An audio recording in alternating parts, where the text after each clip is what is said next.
Guys, we were just sitting here kind of talking because this is kind of a fun one for us. It's something I haven't visited. We were just talking. I haven't visited in a long time, and kind of felt it was time to kind of jump back in because there's a lot of fun things happening. Yeah. But first off, hello, happy April, and happy early Easter and Passover. It is the week of Easter, and we thought it'd be fun to kind of change things up a little bit. We sent our first rye out to the society this month, and with you guys, a younger bourbon, a newer brand, something you've probably seen before, something that's certainly out there, but doing some pretty interesting things, and something that we wanted to share with our Fox and Pheasant members, because mainly it's like, if you like collecting, there's like an ongoing. It's the first interactive bourbon. I was just gonna say, it's the first interactive bourbon I've ever heard of. Yeah. So what does that mean? Well, CYPB, technically pretty interactive. You helped create it. True. So Jefferson's. You've got Jefferson's Reserve. Very old bourbon. Not so old, it turns out. Not as old as I thought. I said to him tonight, I was like, "Do you know when Jefferson started?" And he was like, "No, I don't know." And I was like, 97. And he goes, 1997? And I was like, yeah, 1997. Kind of crazy in the game of something that you've seen a lot. You know Jefferson's bourbon, but it's relatively young. Started by a guy and his dad. You know, his dad was a kind of a famed whiskey historian, but kind of in his blood and family. I think I share it in the story of dating back to like 1799. His 8-time removed grandmother was arrested for the selling of, quote, spirituous liquors. Yeah, so definitely runs in his family, but also seemed to be running in circles with a little bit of scratch. On boats with an ocean marine biology friend, and he's in the whiskey game, and they literally had taken bourbon with them. And so they're studying sharks at open ocean, and what they're watching is the bourbon in the bottle do this. And they kind of go like, hey, I wonder what would happen if we actually took these charred barrels with bourbon in them and let them kind of slosh around in the hull of the boat while we did these kind of trips. And lo and behold, the Ocean Aged at Sea series began. It was funny because we sat here and looked at this, and I was like, I've had this one for a while, man. I just haven't drank it in a long time. And it says right here, this is Voyage 5. They're currently on Voyage 25. And here's the cool thing. And this is where you can go to Jefferson's Bourbon and go to their website, and you can read the ship's log and track the ship's journey on what they think's happening to the bourbon while it's aging at sea. You can also go back multiple voyages, including this one that we have here, voyage number 22, and see the track it took, basically, and read certain incidents that happened. It's really cool because this bourbon started in my old neck of the woods, in Savannah, Georgia. Left the port in Savannah, Georgia, went through Panama and the Panama Canal, shot out all the way to New Zealand and multiple ports in Australia, up through Japan, multiple ports. And it's cool because it talks about like really calm seas and warm water, and then it comes back through Japan and coming across the Pacific. It's like really rough water and cold weather, and it goes back through Panama, back up through I think Baltimore, DC area or something like that, and then shoots back across the Atlantic and in through the Arctic. Out that way and back, and they hit some really rough seas and some really cold weather, and so it's kind of cool. It's a well-traveled bourbon. Is it gimmicky? That's weathered. Is it gimmicky? I don't know. Yeah, I don't know yet. I think it's kind of a cool concept, but it makes sense. They call it hyper aging, and I think that look, the whole aspect of going through seasons, and the reason that older bourbons take on more color is it's going through the char. And in the summer and in the winter, the summer, the barrels expand. And sucks up a bunch of bourbon through that charred wood and the sugars that are charred, and then it contracts in the winter and it pushes it back, and it's breathing, but it's at the same time really giving character. Well, they're expediting that process because you're quickly going through different types of weather and different elements, and so I can see how they're and touching more surface. Yeah, exactly. So it's touching more surface. Now, that being said, they say they also, I think they quote it as being like, it gets darker. To me, it didn't look necessarily that much darker. No. Now, it's probably, I think they first started saying the ocean was up to 8 years. I think there's another writing on it that says it starts at now, like kind of they take a 4-year bourbon and then it starts its journey. Put it on the journey. Now it's on its journey that can last 15 to 20 plus months. So, a 1.5 to 2 years after that. But also what they're calling the hyper aging, just from all of the contact it's making with the charred barrel. So, it's a heck of a business plan. It's cool. It's not cool. cheap. No, it's not. It's not cheap to do, but unless your friends have a bunch of sea vessels, and you don't. I guess if they've got research vessels, you can go out and do that. But interesting. Now, the other thing that I will say I'm interested to taste, because I haven't even tasted this one. We poured these, we sealed the bottles, and I saved the last little bit we had left over from the last bottle for us to taste. But I feel like they push a little hard on all the ocean ones, where it's like they bring sea salt and salinity into a lot of the flavor profiles. Yeah. So we'll see. We'll see about that, and see if we actually get a little bit of a salinity. Now it makes sense. There is ocean air, and there is air getting in and out of that barrel. So we'll see. We'll see if there's something there.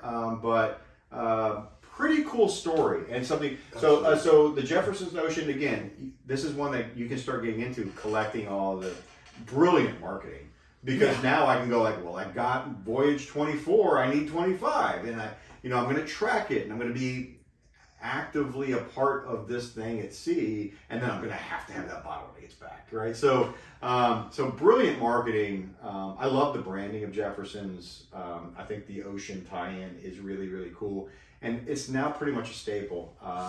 These used to be around $70 when they first came out. I'm pretty sure that's the world this was in when I got it years and years ago. It was maybe like 69 to 75. It's a lot more expensive, man. Now they're just under $100, so they're $92 to $95 is what they come out at. But this one also pretty unique, because not only is this an ocean in Voyage 24 or 22, it's also the only line of Jefferson's that's a wheated bourbon. So this is also a wheated bourbon, which they claim makes it even better for taking on the flavor of the sea, just because it doesn't have the same spice.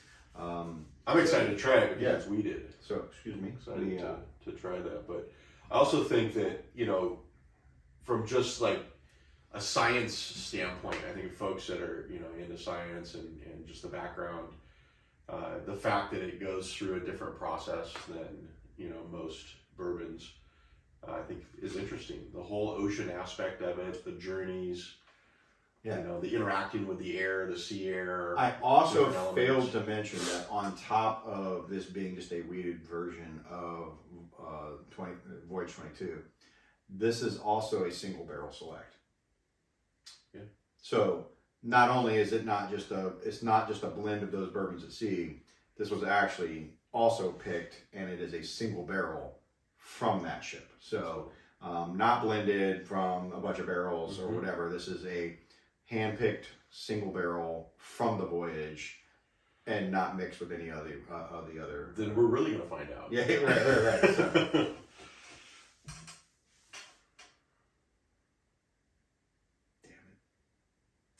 Damn it, I think. Okay. It just has a little bit. It's gotta be in my brain. It's gotta be in my brain. We'll find out.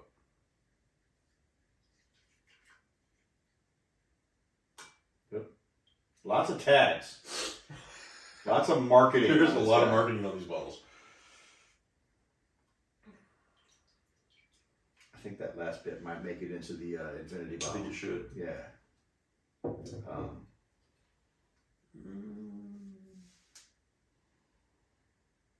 Oh, there's that caramel. Yeah. There's a caramel. By the way, do you say caramel or caramel? I say caramel. You say caramel? What do you? Make a note below. Whatever What do you say?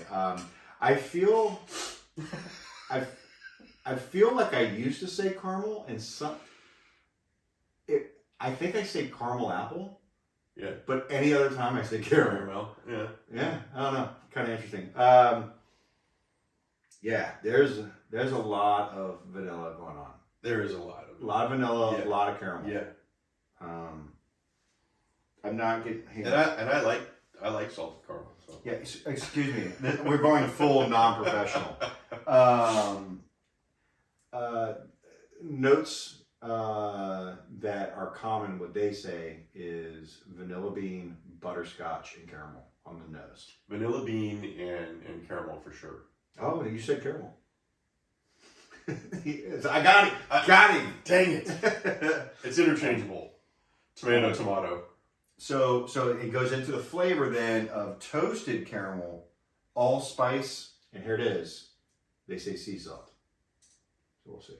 But like a salted caramel? I mean, come on.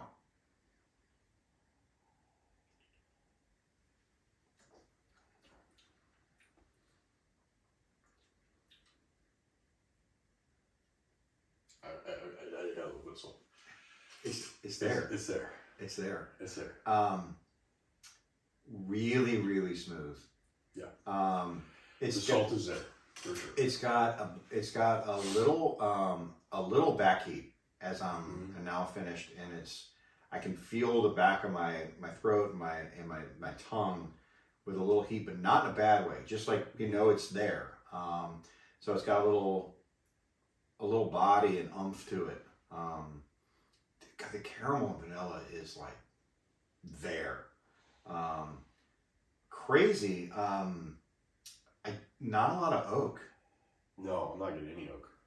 Yeah, so considering that it's kind of hyper aging in the barrel, I'm not getting a lot of wood. I'm getting the sweetness from the wood. So, I was like, what'd I say? And I was like, oh yeah. The lots of just really, really, but also not like hitting you over the head with it. It's pretty delicate. But it tastes like a kind of, it'd be amazing, like a toasted marshmallow. Oh yeah. Like like a campfire marshmallow with this would be absolutely great incredible. with like s'mores or something. Yeah. So then nutmeg, pecan. Now here's the finish. And hold on. Let me. I'm not getting that.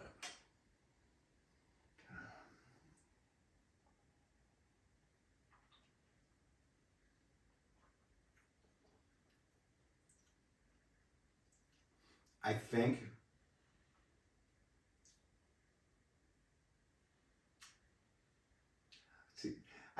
I'm one of those people that I think sometimes that if I get something in my head, I then taste it. Here's what it is. On the back end of the finish, there is a salinity. Yeah. It really is, but it turns slightly. There's a tang. And there's a little bit, and when I say a sourness, it's like a tang. And God, I feel like it's brilliant if somebody literally goes, I get sourdough bread because I get it. Like, not the crust, not bread, but that wild yeast kind of tang at the end. I'm getting it a little bit. Damn it, I hate to say that the salinity thing, and again, who knows? Maybe it's planted in my brain, but I think I get it. Yeah, I mean, and we just came off a rye as well, which is kind of cool. So we went from a rye, which has a little bit more of a rye spice to it, cinnamon, but like a cinnamon disc candy kind of cinnamon, and a rye spice with peppercorn. Into this, which is why the vanilla and the caramel is just bombing, like right off the bat. But second sip, that salinity into a sour funk, some kind of funkiness on the back end is there. And man, I was not expecting to like this as much as I am. I was not either, because honestly, usually think Jefferson's is a little pricey for what I kind of consider to be gimmicky, but this is really good. The ocean, well, and here's the thing, because we've seen it before, right? Like, you can get very old at Costco. Yeah. And all of a sudden it'll run through there and it's like $40. Yeah. I bought one. Oh, did you? Yeah. Oh, you have one? Yeah. Do you still have it? I do. Have you opened it? I have. We might have to revisit that guy, because my older Jeffersons are either toast or not. Yeah, I bought one at Costco because I thought, it's $40. I need that in my collection. Yeah. But this is I really like it. I do too. I'm curious now to get a non-weeded at Ocean. Like a Voyage that's not a weeded mash bill, and try those side by side. But it definitely piques my interest a little bit on some more Voyages, because they are available. Like, oh yeah, that's the cool thing about them. Like, this is one that's like, it's more expensive. You're gonna spend $100 out the door. I hate to say that that's getting not that crazy anymore, but the biggest thing is that it's available. It's really good juice. It's got a cool story. It's pretty interactive. The difference that I think is now where you can start getting voyage after voyage after voyage, you can follow along and you can kind of participate and taste one after the next one and learn through their own program. And that's not true in a lot of bourbons. No, it's not. So it's kind of a cool, I hate to say I entered it as going like, I think it's kind of a little gimmicky and maybe it's a little bit of it's great marketing always. Absolutely. But man. Well, the more I think about it, it's just, each one has its own journey, which, essentially means that every single bottle is just going to be a little bit different. Well, yeah, different mash bills too. You're going to get different mash bills, and so you're getting a lot of variety from Jefferson's Ocean that you're not going to get from a lot of the staple bourbons that we drink. So I think there's a uniqueness there. It's almost a surprise in a bottle every time. Yeah, and like I think you nailed it, because one of the wine clubs that I'm in, and you've bought some from it. Amazing wine. It's one thing because like a lot of wineries and same thing with distilleries, they've got a mash bill and they can toy with it a little bit. For the most part, your major ones they're scientific, right? It's the same thing. Now the year changes, the seasons change, the rick houses change, the weather changes, where the barrels are at changes, and that's why the single barrel programs are they are. But again, they're not trying to make them different. No, they just nature does differently. I would get corrected by that if my wife watched that. So, but it's cool when, and same thing in like Napa, right? Land's too expensive, so they make wine because that's what people like, and they can't really experiment a whole lot. But I joined this wine club because they literally make a wine once by really getting out there and getting unique grapes, and they make it once and then it's gone forever, and then they make something new. They're constantly making new wines.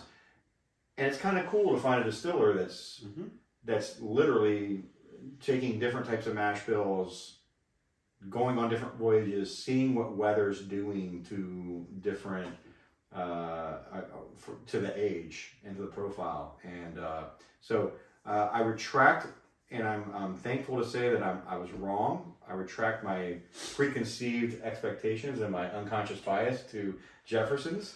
But man, I really like it, and I think it's now something that not only will I continue to collect, but I hope you guys enjoy it and kind of takes you down your own little rabbit hole of. I'm definitely going to have to second what you just said, because I was literally in a Total Wine the other day, and somebody was like, "What do you think about the Jefferson?" I'm like, it's kind of gimmicky and expensive. But I was like, but over here you can get this, this, and this for half the price, and it's going to be good juice.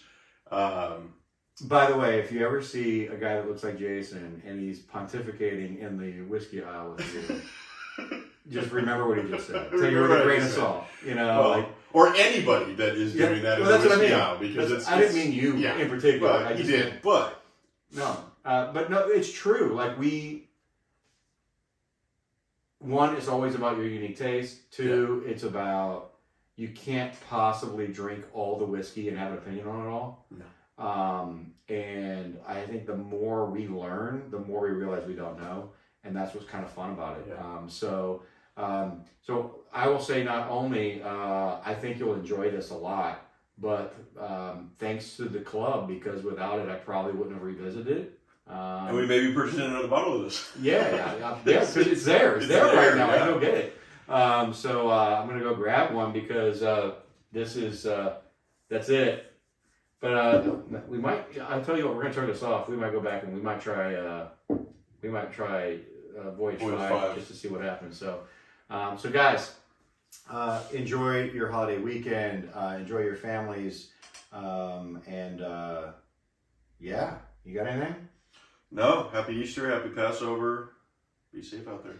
If you didn't see it, and just because I said the same warning at the end on the society video, Savannah, you're a little under the weather tonight, but if you make the Easter Bunny sick and he does not come to my house because of it, I'm coming for you. So everybody on here, Savannah is the reason the Easter Bunny didn't come if he doesn't make it to your house, because she made him sick. Also our #1 fan.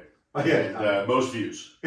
So, she has most views. Yeah. We appreciate that. Thank you. All right, guys. So appreciate it. Cheers to you all, and we'll see you again in unbelievably May.